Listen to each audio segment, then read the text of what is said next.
बहुत दुख की बात है कि दिल्ली में जो प्रशासन है वो शायद लोगों की तरफ ज्यादा सेंसिटिव है बजाय मुख्यमंत्री और उनके इलेक्टेड विधायकों के। और मैं इस बात को सुन के एक्चुअली थोड़ा सरप्राइज इसलिए थी क्योंकि जब वोट का समय आया था और इलेक्शन का समय आया था तो उस टाइम पे केजरीवाल जी ने ऐसे लोगों का भी वोट दिलवा दिया था अपने आप को। आपदा आ पड़ी है तो उन्होंने कह दिया कि सिर्फ दिल्ली के निवासियों के लिए अस्पताल अवेलेबल है। उसके चलते जब उनको खुद ये शक हुआ कि शायद उन्हें कोरोना हो गया है, जिसके लिए मैं खुद चिंतित थी कि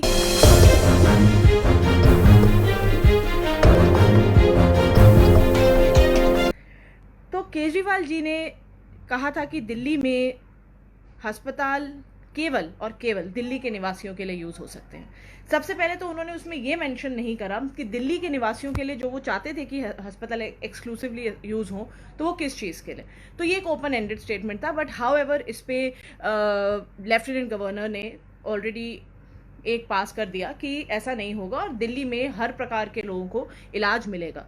और मैं इस बात को सुन के एक्चुअली थोड़ा सरप्राइज इसलिए थी क्योंकि जब वोट का समय आया था और इलेक्शन का समय आया था तो उस टाइम पे केजरीवाल जी ने ऐसे लोगों का भी वोट दिलवा दिया था अपने आप को जो भारत के भी निवासी नहीं थे।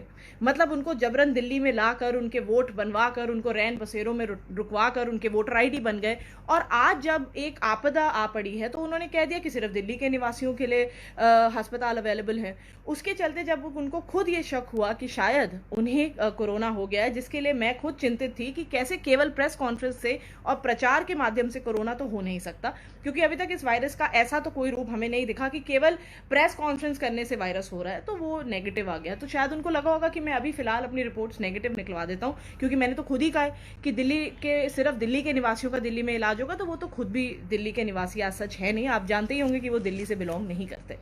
दूसरी बात मैं ये कहना चाहती हूँ कि जब हाई कोर्ट ने भी अब एक संज्ञान मांगा दिल्ली सरकार से कि जिस तरीके की ट्रीटमेंट कोविड पेशेंट्स को मिल रही थी हॉस्पिटल्स में, हमने कई सारे वीडियोस देखे जिसमें एक बहुत ही अजीब व्यवस्था में इंसान था, और मैं उस वीडियो के बारे में ज़्यादा नहीं बोलना चाहती।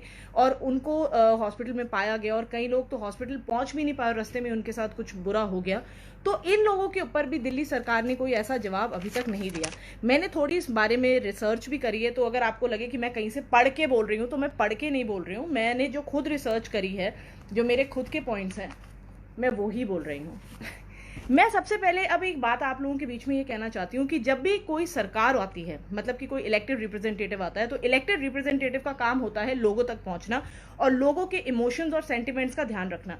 यही वजह है कि क्योंकि हमारी कंट्री में ब्यूरोक्रेसी के ऊपर पॉलिटिशियंस आते हैं, क्योंकि पॉलिटिशियंस के साथ माना जाता है कि वो सेंसिटिव हैं, वो थोड़ा अपनापन समझते हैं। लेकिन बहुत दुख की बात है कि दिल्ली में जो प्रशासन है वो शायद लोगों की तरफ ज्यादा सेंसिटिव है बजाय मुख्यमंत्री और उनके इलेक्टेड विधायकों के। तो ऐसा क्यों है ये मैं सोचती हूँ। और इसमें मैं एक चीज जरूर कहना चाहती हूँ कि मैं बहुत शॉक्ड हूँ खुद कि कुछ ऐसे हेल्पलाइन नंबर्स दिल्ली सरकार ने निकाले थे जो फॉरएवर के लिए बंद हैं। तो जब कोई कोरोना पेशेंट हो जाता है, किसी को पता लगता है कि उसे कुछ हो गया, तो वो हेल्पलाइन ही मिलाता रह जाता है। और हॉस्पिटल्स की स्थिति तो हम बताने से चूक ही नहीं सकते, आप सबको पता है। दूसरी चीज एक ये है कि मैं ये भी कहना चाहती हूँ कि जब किसी भी क्षेत्र में कोई नए केस पाए जाते हैं तो उसकी अपडेट हमें प्रशासन से मिलती है, दिल्ली प्रशासन से, चाहे एसडीएम का ऑफिस हो चाहे डीएम का।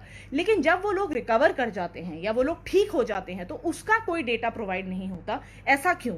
और उसके ऊपर जब नगर निगम यानी कि एमसीडी अपना डेटा देती है तो वो कहते हैं कि ये डेटा गलत है।